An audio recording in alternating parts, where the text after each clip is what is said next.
Welcome. You're watching India Fights Back with the host Rajat Kain.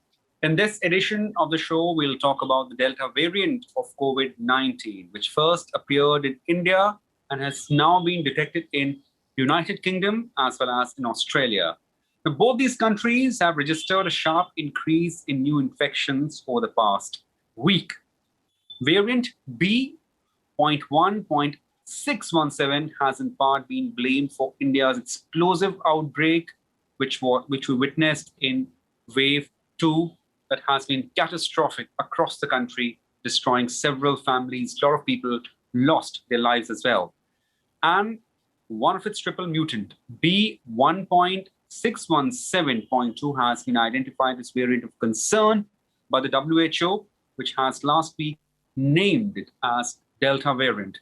So what could be best strategy ahead to counter or neutralize the spread of disease to this particular variant, which has witnessed an extremely severe as well as an extent of spread that has never seen before, or if we compare it to the first wave? To discuss further on this issue, we joined a panel of two guests, Mr. N.K. Ganguly, former director, ICMR. Many thanks, Professor Ganguly, for joining us, and Mr. Rakesh Mishra, he's advisor, Center for Cellular and Molecular Biology. Let me first come to you, Mr. Mishra. Sir, in terms of nomenclature of this particular mutant, of course, like we know, virus has this tendency of mutating, but this has been an extremely severe mutant if we talk about this, the severity of the disease as well as the extent of its spread. Did we anticipate virus, or rather this particular mutant? So, thank you.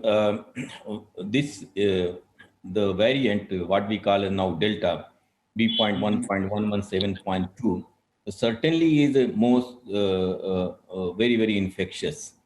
But severity of disease is not at the moment more, as there's no real solid data to say that it causes more severity or more mortality, and even vaccination is not under threat.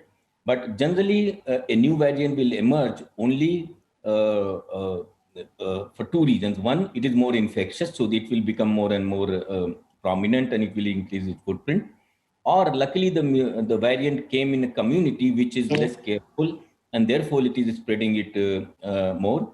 And most of the time, both factors contribute to emergence of variant, because variant by itself cannot do anything. As we have seen, it is very strong in terms of infectivity, but lockdown has brought it down. So that means variant is still there. If you release lockdown significantly, you will start to see the reversal activity. So that's why we have to be very careful. So to your question, it is always expected that new variant is very likely to be more infectious. Otherwise, it will not be able to compete and emerge as a new variant. But whether it will be more difficult in terms of disease, whether it will be a problem for the vaccine is anybody's guess, because the mutations are random, and it's very difficult to predict which variant will come and what will be the clinical implication of that. But one thing is sure, that any new variant will be, if not more, equally infectious. Otherwise, it will not emerge. But other things are matter of chance. So far, we have been, I will say we have been lucky, because in terms of clinical symptoms or the vaccine, in both ways, this Delta variant is not a big threat at the moment. Okay, Professor Ganguly, thank you, Mr. Mishra, for your opening remarks. Professor Ganguly, what explains India's catastrophic second wave that we witnessed through the months of March, April, and May? One, of course, is this variant, which had spreading capacity much more than the British variant, UK variant. It could spread much faster. Then there were some events which occurred during that time, and there was some laxity of the opening up. India almost opened up completely, not much social distancing, not much masking, etc. So these were some of the triggers. But I would like to say that the mutants, the viruses mutate, and they mutate for 3 or 4 reasons. One is they mutate in the host. They fight against the host host responses, and they mutate that there, particularly if the host is immunodeficient. The second, they mutate because of the pressure of the drugs. So many times one single drug is not used when virus is mutating. Two drugs are used so that the mutation is limited. Thirdly, they mutate by the antibodies. Like when Regeneron used one antibody, the mutation became faster. And fourthly, they also can mutate because of the environment and because of the vaccine itself. These are known as escape mutants. So mutation occurs, but most mutations, they disappear. They can't establish themselves. They're weaker mutations. Some mutations establish themselves. Some of these mutations, they establish in the particular geographic region and are able to go faster to other geographies because of the travel of the persons, as well as they can survive different ethnic conditions. So this particular mutation, this is now which has been named as Delta because there are so many now which have established themselves, so that we can use it properly, has now gone to those areas where Indians go more. Like it has gone to UK, and it has gone to Australia, and it has also gone to US. About 60 countries it has gone. But some countries it has been able to establish. It has also changed some characters in the manifestation. It is infecting younger children. It could be because of epidemiology. Firstly, adults are infected everywhere, and then it moves towards children. So it could be that reason. And there are some symptoms which are very peculiar to this particular strain. But one good thing which has come up now, we have got data about how this strain reacts against vaccines. So the data is this, that if you are double vaccinated and at around 12 days, the Pfizer vaccine protects about 80%. AstraZeneca vaccine, which is used in India, protects about 60%, but still protects. The breakthrough infections, which we have seen, is around 8%. Some breakthrough infections in India are attributed to mostly this strain, because the sequencing has happened, and we know that this is because of this strain. However, the persons who died because of this, like about 594 doctors died till few days back. They died because of the various reasons. They got heavy dose of infection, very heavy dose of infection, which happens in case of tuberculosis. Like when surgeons who are immune to tuberculosis, they are opening up a patient and they get a very heavy dose, they get tuberculosis. This happens. So because of this and because of the environment and other fungal and other infections, some of these doctors died, but about 95% of all breakthrough infections were mild and they didn't need hospitalization. So up to now, the vaccines are working. However, what is being planned now is that both Pfizer, Moderna, and etc., they have created these mutants. On the messenger RNA, you could very easily tweak. So these vaccines are now available. These products are available. They are undergoing trial, and most probably during the booster, which we will have to give 8 months from now or a year from now, it is a speculation. We will perhaps be able to take care of these mutations. But mutations, they go on changing, and only stronger mutations established. So all many other mutations, they vanish from the population. Right. Thank you, Mr. Ganguly, for this rather elaborate explanation. Of course, that'll how we need to understand this phenomenon of mutant further. Mr. Mishra, so vaccination is one thing in terms of strategy so as to counter or neutralize the spread of COVID-19 disease per se, and of course, like Delta variant or any other, other variant that perhaps may come later because virus has a tendency of mutating. What are other strategies besides vaccination, or rather before vaccination, to check and, of course, neutralize the spread? I'm talking of the testing, how testing can help us. A rapid testing of that, aggressive testing. Yes. So, as you just heard, Professor Ganguly, the biology of the virus has not changed significantly. Even vaccines are effective against it. In fact, two very important sites which are linked to immune escape, which is 501 and 484, they are normal in this mutant compared like the wild type. So it was expected that it will not create so much of immune escape problem, and which is what we are seeing also. For example, the beta variant is more immune escaping effect than this one. So vaccine are good. The only thing is we know that this virus is spreading faster. So the reason for spreading faster may be two things. A, it has better affinity for the cell surface, which is decorated with the ACE2 protein, and the business end of the virus goes, catches that, enters the cell. That's how it gets the ticket if to enter. And if that interaction is very strong, it can be more efficient. The other more likely reason is that this virus is produced in larger quantity in the infected people. And that has been observed from the beginning. Now we are seeing people with less CT value, which means more virus, and therefore there's more spread around, and therefore more people get infected. So the reason, and so since we understand that the virus is not very, very different, except that infectivity is more, we know precisely what to do, and which is virus will come out if you are wearing the mask, if you are keeping a distance, and if you are not in a closed environment where more people are there, or smaller places where circulation is less, like a toilet and all. If you go to these places, public toilet particularly, you are completely protected with the mask, you are safe. The other way is to keep checking people who are infected, because like previous variants of this virus also is largely asymptomatic. 80% of the people will not have symptoms, so they will keep spreading without knowing. So therefore, it is very important. If we do three things, in fact, so we can get out of this pandemic relatively with lesser price. One is keep testing and isolating people so that we attack the virus by suffocating it in whoever individual is not able to infect others. And that can be done effectively. Now testing is very cheap, it's available extensively, and we should not become relaxed that now peak is coming down, now we can get. So that has to be something we have to remember. We have burnt our fingers, and we should keep testing on, and keep isolating people, and treat whoever are having symptoms.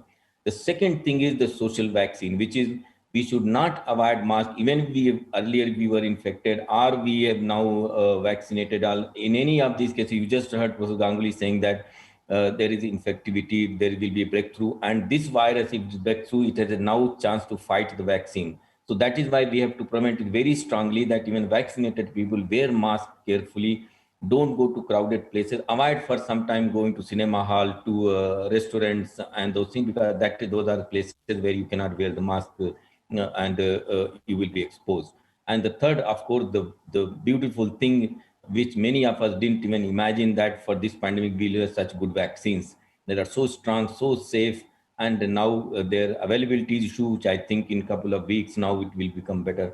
So if we do these three things really well, vaccinate large number, very fast pace, keep social vaccine up, mask irrespective of whether you are vaccinated or whether you have recovered from infection, and keep testing so that we keep the virus as contained as possible. Right. We can come out of this. But we have to do this for continuously for several months. If we are going to relax, we will have another wave, another problem. And if different set of people now, most vulnerable are children now, because they are so far they have not been exposed and they will not be vaccinated first. So we have to keep those things in mind, and there are ways of avoiding the damage from what we have learned so far. Mr. Mishra, like before I go to Professor Ganguly here, just one small question here, right? Right. As you mentioned that there are vaccines, and of course that will take care of the rest. Some studies have found that some certain vaccines are not as effective against this Delta variant as they were against the Alpha variant or the previous variant. Now, what should be the possible strategies for that? Do we then have to, once again go to drawing board in terms of having vaccine for this Delta variant or other variants? No, it's not that bad. That's what I'm saying. You just heard Prof. Ganguly also saying the recent report shows that, in fact, when they tested Pfizer vaccine, for example, tested While other variants of the vaccine was effective for 100%, for for the Delta it was 3%, it was not effective, and Beta at 6%, 5% it was not effective. So it's pretty good. Even the other vaccines, 60% is very good protection. There is no problem at all. And you also heard that even those people where there is a breakthrough, 95% of those breakthrough people have mild symptoms. So that means vaccine is protecting. We don't have to worry at all. It's just that mRNA vaccines have this beautiful way of keep refining very quickly so they can come with better version. But I think current vaccines, if we do, it is saving life, that is for sure. And it will also prevent the spread if we do it properly and wear the mask. Yeah. So at the moment, vaccines are pretty good. We don't have to worry about. I think Professor Ganguly has expertise. He can confirm that. Certainly. Yes, yes. Professor Ganguly, I mean, your take, there have been some studies which says the effectivity varies when it comes to alpha variant and delta variant. Sir. Yeah, as Rakesh has also given the statistics, 60% protection is also good. Okay. Albeit the booster may have to be given earlier than others, but it is protecting. And the T cell immunity, for which we do not have a field test, also sets in. So in between, when you go out, you get exposed and immunity goes on boosting. So there are several methods of, at the moment we are all right with vaccination, but we have to do few things now. The one of the things which we need to do, because most countries said that give the first vaccination as first dose and immunize as many as possible, give the second dose later. Now we know better. Please do this, give the second dose as scheduled, as found by the science. Don't just leave that given the first dose and you could give the second dose anytime. It doesn't really, it will not work like that. So this is one strategy which we need to remember. Second thing, the death counting is very, very important. As we now know that death in the rural area, this was a very recent statistics, that it was around 52% of the all deaths which occurred in India occurred in rural areas. Vaccination in rural areas is very poor. The primary health center guys have to go long distance to district, and many of the people who are not digitally literate and others, they are finding difficulty, and supply chain is also not that good. We should ramp up the vaccination in the rural and the distant population, and the population which are homeless, street population, migrant workers, because they will be super spreaders. So we need to do that. The third strategy which we need to do that, every epidemiology, when first virus infection comes, it affects the adults because they are going out, they are not immune and they are getting infected. Gradually, adult population gets vaccinated or gets herd immunity, and the children are the most vulnerable population, and then the disease shifts to children. So we need now to immunize children, because they will now go to school, colleges, they will infect mothers, grandmothers, parents, teachers, and they will be spreading the infection. And so the epidemiology will shift to children. So we need to do this much very early, that we need to immunize the children.